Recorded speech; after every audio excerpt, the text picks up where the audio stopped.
عن رعیتہ، تم میں سے ہر ایک نگران ہے، اس سے اس کی رعایا کے بارے میں سوال ہوگا۔ ماں باپ سے اولاد کے بارے میں پوچھا جائے گا کیسی تربیت دی تھی، کیسی غذا کھلائی تھی۔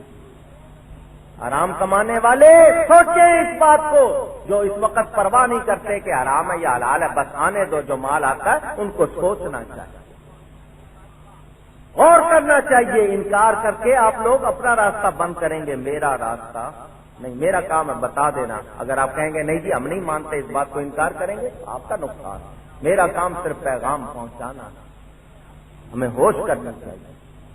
اب پہلے اسلام کا طریقہ یہ ہے، مسلمان کو کہے السلام علیکم، آج کہتے ہائے،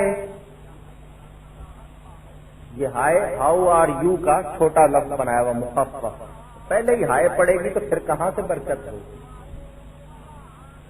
وہ بھی آگے سے کہتا ہے ول میٹ یو بائے نہ سلام، آپ السلام علیکم کا مطلب تجھ پہ سلامتی ہو، وہ لوگ کہتا ہے وعلیکم سلام، تجھ پہ سلامتی ہو، بولو نفرت ہوگی۔ اب ہم نے یہ چیزیں چھوڑ، حکم ہے گھروں میں جاؤ، گھر والوں کو سلام کرو۔ ہم راہ چلتوں کو سلام کر لیں گے، راہ چلتیوں کو سلام کر لیں گے، بیوی کو سلام کرتے ہوئے شرم آتی ہے، میں اور بیوی کو سلام کروں، وہ کرے مجھے، میں کیوں کروں؟ اور ویسے جو پرائی ہے اس کو خود جھک جھک کے کرتے ہیں۔ کیا ہو گیا ہم لوگوں کو ان چیزوں کو چھوڑ دیا، ان نیکیوں کو، محبت کے طریقوں کو چھوڑ دیا۔ اے مسلمان، تو اگر سنی ہے تو تجھے چاہیے نبی کی کوئی سنت بھی نہ چھوڑے۔ لیکن سنی سن ہوئے کہتے ہیں سنی کے معنی جو سن کے مسلمان ہوں گے، اب یہ معنی نکال لیے۔ یہ بے حسی، یہ ٹیلی ویژن، یہ اخبار، یہ رسالے تمہیں کیا بنانا چاہتے ہیں؟ ان کا مقصد یہی ہے کہ لوگوں کو اسلام سے دور کر دیا جائے، لوگوں کو بے تہذیبی سکھائی جائے، برائی سکھائی جائے۔ اب وہ تمہارا مقابلہ گولی سے نہیں کرنا چاہتے، یہ ان چیزوں سے تمہیں بغیرت بنا رہے ہیں کہ تم تلوار اٹھانے کے قابل نہ رہو۔ آج مسلمان باپ اپنی جوان بیٹی کے ساتھ بیٹھ کر ٹی وی کی اسکرین پر لڑکیوں کو ناچتا دیکھے گا، بولو غیرت رہی ہے؟ جنازہ نکل گیا۔ کیا ہو گیا ہم لوگوں کو؟ ہم نے سب کچھ بھلا دیا، ہمیں قبر کی منزل یاد نہ رہی۔ بات دور نکل گئی، قبر میں سوال عربی میں ہوں گے۔ ارے بچوں کو شوق ہوتا ہے امتحان میں جو سوال آنے ہیں ہمیں پتہ لگ جائے تاکہ جواب دے دیں۔ یہاں سوال بھی بتا دیے، جواب بھی بتا دیے، اب بھی ہم یاد نہ کریں تو ہمارا اپنا نقصان ہے۔ سوچنا چاہیے، سوال کریں گے۔ تھانوی صاحب لکھتے ہیں ایک شخص مر گیا، منکر نکیر آئے، سوال کیا من ربوں کا، ما دینوں کا، من نبیوں کا، تیرا دین کیا ہے، تیرا نبی کون ہے، تیرا خدا کون ہے؟ قبر والے نے کہا میں غوث اعظم کا دھوبی ہوں۔ تھانوی صاحب لکھتے ہیں فرشتوں نے اس کو پاس کر دیا کہ تیرے جواب بالکل درست۔ فرشتے پوچھ رہے ہیں من ربوں کا، تیرا رب کون ہے؟ وہ کہتا ہے میں غوث پاک کا دھوبی، سوال کچھ جواب کچھ، وہ کہتے ہیں صحیح جواب، صحیح جواب ہے۔ اچھا، وہ پوچھتے ماں دینوں کا، تیرا دین کیا ہے؟ وہ کہتا میں غوث پاک کا دھوبی، کہتے ہیں صحیح جواب۔ تیرا نبی کون؟ وہ کہتا میں غوث پاک کا دھوبی، صحیح جواب۔ تھانوی صاحب خود نیچے لکھتے ہیں اس نے بالکل صحیح جواب دیا۔ کیا مطلب؟ اس نے اس طرح جواب دیا، اے پوچھنے والے تو پوچھتا ہے میرا خدا کون، میرا دین کیا، میرا نبی کون، میں نبی کے بارے میں کیا کہتا تھا؟ تو میں تجھے بتا رہا ہوں میں غوث پاک کا دھوبی ہوں، جو غوث پاک کا رب ہے وہ میرا رب ہے، جو ان کا دین ہے وہ میرا دین ہے، جو ان کے خیالات نبی پاک کے بارے میں ہیں وہ میرے ہیں۔ اللہ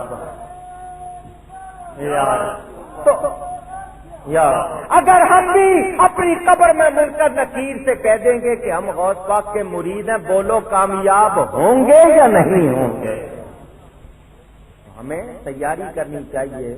میں تو خوش نصیب سمجھتا ہوں جس کی یہ برسی ہے کہ وہ ضرور اس نے کوئی محبت کی ہوگی اللہ والوں سے کہ آج اس کی برسی میں بھی اللہ والوں کا ذکر ہو رہا۔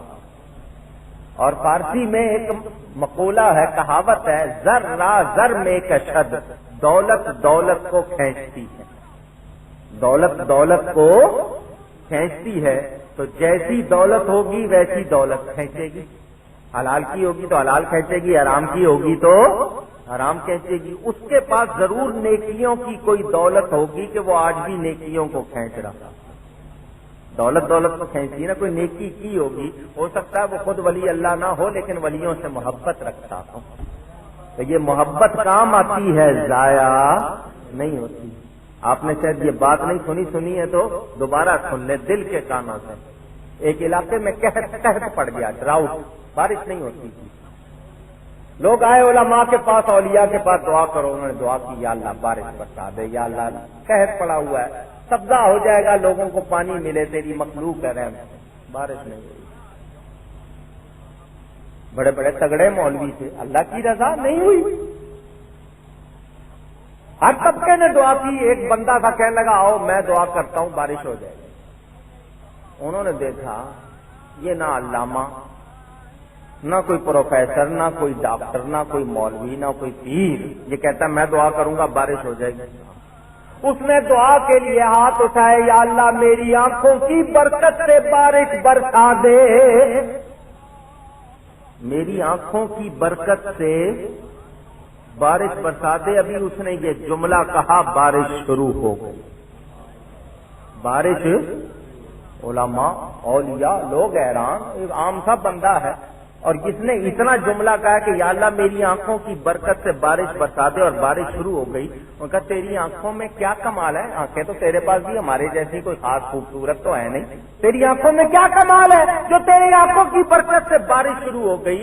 تو اس نے کہا میں نے ان آنکھوں سے ایک مرتبہ اللہ کے ولی حضرت بایزید بستامی کو دیکھا تھا، ان کے دیکھنے کی برکت آنکھوں میں ہے، میں نے اسی کا واسطہ دیا، اللہ نے بارش برسا دی۔ نعرہ تکبیر، اللہ، نعرہ رسالت۔ جب ان بزرگوں کو دیکھنے والے کی آنکھ میں اتنی برکت ہے تو اس بزرگ میں کتنی برکت ہو، اندازہ کیا جا سکتا ہے۔ جو لوگ تعجب کرتے ہیں، انکار کرتے ہیں، وہ غلطی پر ہیں۔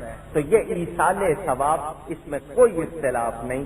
کچھ لوگ کہتے ہیں طریقے، تو ان کے طریقے جو بھی ہوں، ہم کوئی غیر شرعی طریقہ نہیں کرتے، ہم محفل کرتے ہیں، کلمہ کلام، اس کو کہتے ہیں فاتحہ۔ فاتحہ کیوں کہتے ہیں؟ تو اس میں فاتحہ پڑھی جاتی ہے، تو اس کی وجہ سے اس کو پوری چیز کو فاتحہ کہہ دیتے ہیں۔ تیسرے دن کی تو اس کو سویم کہہ دیا، 7ویں دن کی تو 7واں، 10ویں دن کی تو 10واں، 20ویں دن کی تو 20واں، 40ویں دن کی تو 40واں، سال کے بعد کی تو برسی یا عرس۔